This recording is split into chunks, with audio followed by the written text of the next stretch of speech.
Hey everybody, hope you're doing awesome. Welcome to week 3 of Seize the Summer. Come on. And we are here. We wanted to do this one together, and I think it's really, really important. I'm Tanner, this is Avery, and today we're going to talk about something so important, and that is our friendships. Our friendships. Avery, I would say you're a good friend of mine. Man, I appreciate it. I would say the same thing. I would say you my brother. You my brother. Okay. From another mother. I don't know if I'd go that close, No, but no, I'm just kidding. No, definitely. We're brothers, and we wanted to do this together because we wanted to talk about and kind of like be an example of, in our life, of what it means to be a true friend, a Christ-like friend, a friend on, that's really seizing this summer and seizing life, doing life together. And the Bible says a lot about friendships. There's story upon story upon story upon story where there's friends that have helped people, and there's friends that have destroyed people's futures, and then there's friends that have spoken the truth, and then there's friends that have lied. And I think if we would all be honest with each other, maybe you've gone through all of those in your friendships too, where maybe you've had some friends that are great friends to you. Maybe you've had some friends that have maybe betrayed you. And what we want to do today is talk about, what does a godly friendship look like? What does a friendship with Jesus in the middle of it look like? Because if we're going to seize the summer, we have to do it together. Yeah. So I want to read to you Ecclesiastes chapter 4, verse 9. It says, 2 people are better off than one, for they help each other to succeed. If one person falls, the other can reach out and help, but someone who falls alone is in real trouble.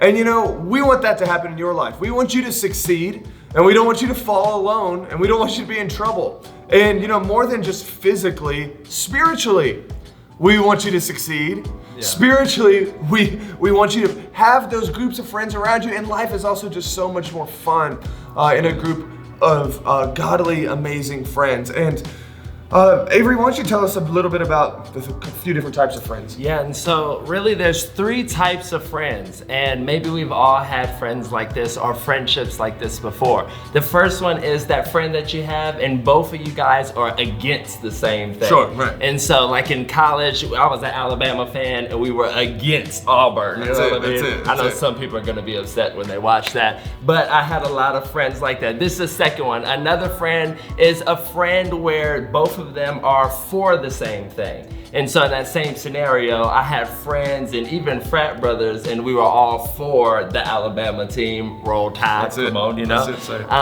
But without that sport, or without going to college, without the things that we were for or against, you know what I'm saying? Yeah. The friendship then turns kind of shallow or just surface level. And wouldn't you say that that's probably where most people's friendships are today? Yeah. Is our friends are either what we're for or what we're against. And that could be politically, that could be socially, that could be something sports, that could even be music. It's like, what's up? I like country. It's like, all right, well, I like rap, or I'm into Drake, and you're like, well, I'm not into Drake, so therefore we cannot be friends. Back up. Yeah. You know what I'm saying? No. And it's like I say, I think that's where we mostly sit, but there's a better option in friendship. Yes, and the last one, and this is friendships that I've had the honor and the privilege of actually having, is a friend that it doesn't even matter what you're for or against, they're just for the person. Right. And that whatever they like or dislike or whatever they do or don't do, because there is this love for the person, that's where I truly believe an authentic friend steps in. And even with me and you, we have so many differences, right. But I see you as an authentic friend because you care about me as a person, right. And I care about you as a person. Absolutely, and I think when we're making this video, in 2020, it's a crazy time in our world, in our nation. We're more divided than ever. The church is divided, the nation's divided, racially, politically, in every way. And I think the church is the place where relationships like what we're talking about can rise up and bring unity to that.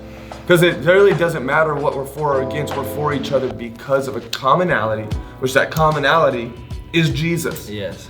And that's something I love, is that our friendship isn't based on things that are easy that go away. Our friendship is based on Jesus.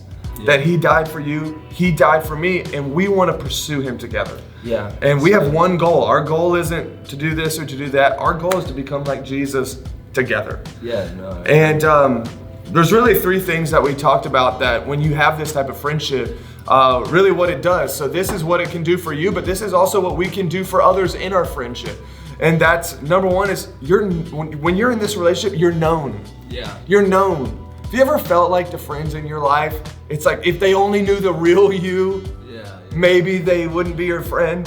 I know that I've felt that a lot. I feel that still today sometimes when I'm around some people. And you know, when you have a relationship with Jesus at the center, you can be completely known and completely protected at the same time. Because I feel like that's what the fear we have in being known is that if they found out the real me, then it would, you know, they wouldn't like me or whatever. Right. Yeah, you would feel like I'm unaccepted or I'm unloved, and all that has to go, which I think goes into our second point, which is being loved. And so not only are you known, but you're loved. And Christ's love, real love, is what is the glue between a relationship. And I'm so thankful for the example of Christ, but even the example of the house of God, you know what I mean? The church, the local church being a place where we could love each other and build each other up, you know? Other spaces in the world, we have to be very intentional to create that, but the church is a space where it doesn't matter what background, what race, what nation you're from, we could come together and we could be known by each other and we can love each other because Christ makes it possible. Absolutely. And when we were kind of talking about what we wanted to say, we wanted to base it around this story in 1 Samuel chapter 18. There's David and then Jonathan. They were besties, okay? They were best friends, but they were completely different. Jonathan grew up royalty. David grew up as a shepherd. And they were in different socioeconomic spheres. They grew up very different. They probably looked different than one another.